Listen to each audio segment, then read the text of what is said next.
Hi guys, Dr. Finney here. I just finished grading your Erickson worksheets, and I was reading in your how did you do section, and some of us struggled with this concept a little bit, and I know that I asked quite a few questions over this on your exam that's this week, so I wanted to do just a really quick video to maybe answer some questions that you might have had. So we know that there are 8 stages of Erickson's psychosocial development, and in this class we really only talk about the first 5.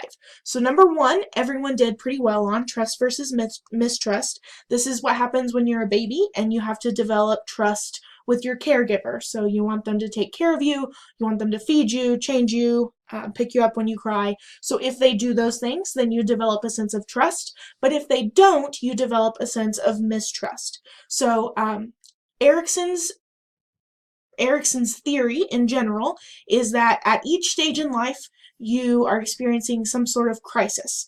And if things go right, then you will have a positive resolution to that crisis, and if things go wrong, you'll have a negative resolution to that crisis.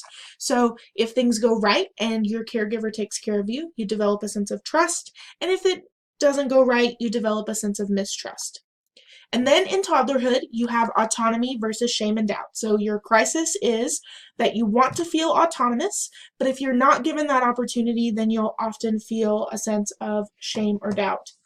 So the important thing here is that this has to do with physical skills. So you want autonomy over your physical skills in life. I want to clothe myself. I want to pick out my clothes in the morning. I want to tie my shoes. I want to hold my fork when I eat. And this is toddlerhood, so those things really make sense. They want to have control over their own physical being. But if, for some reason, a parent doesn't want to give up that control because it makes life harder on them, then the toddler is likely to develop a sense of shame or doubt. So initiative versus guilt is the next one. And initiative is similar to autonomy, but the big difference here is that we're not dealing with physical skills anymore.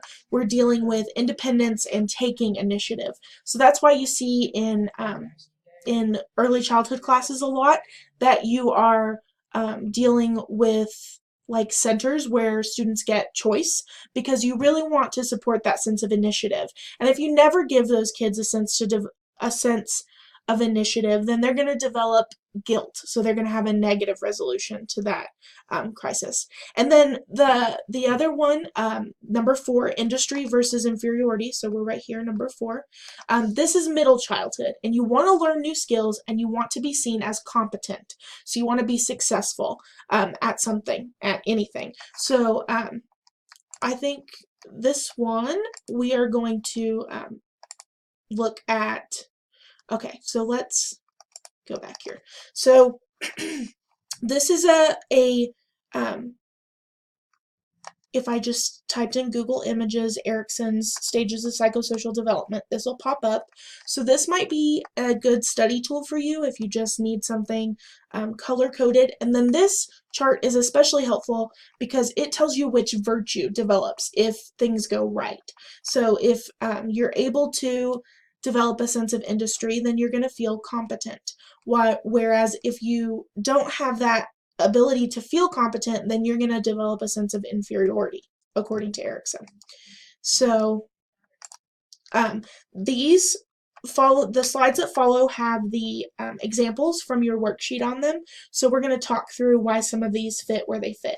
Trust versus mistrust. The babysitter loudly bangs pots together and the baby cries with fear. So if you're a baby and you're afraid of loud noises and your babysitter's banging pots, then obviously you're going to develop a sense of mistrust. Whereas this baby, his mother feeds him when he cries, so he has a sense of trust that the adults in his life are going to be there for him.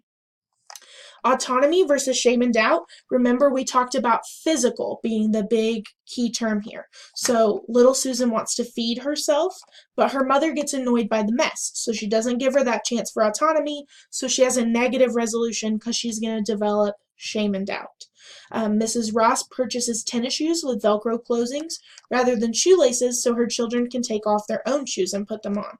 So maybe they don't have the ability to tie their shoes yet, but they still want that sense of autonomy in putting on their own shoes. So she's done a really good thing here. She's promoted autonomy by giving them that physical control over themselves.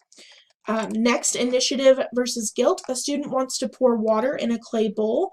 The teacher lets him because she tries to let students carry out their own ideas. So that's why initiative is different than autonomy, because initiative is more about carrying out your own ideas, whereas autonomy back here was more about physically doing something for yourself.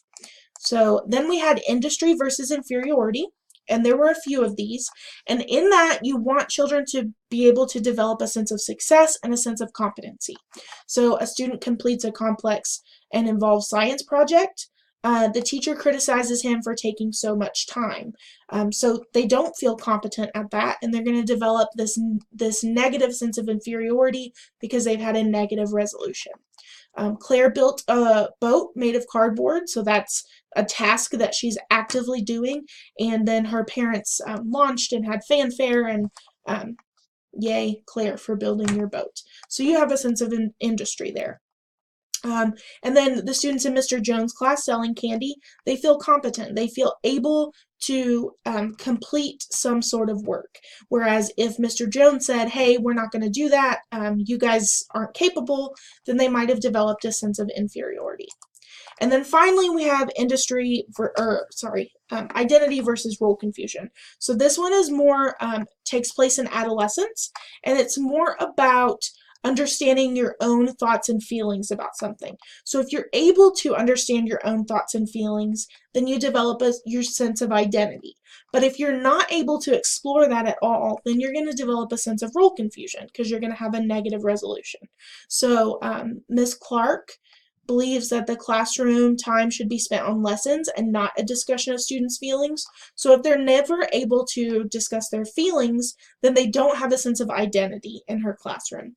But in Mr. Schumer's class, they take time to discuss current events every day. So they do get to develop that sense of identity, and they don't have to be confused about their role in life because they're able to explore their own opinions.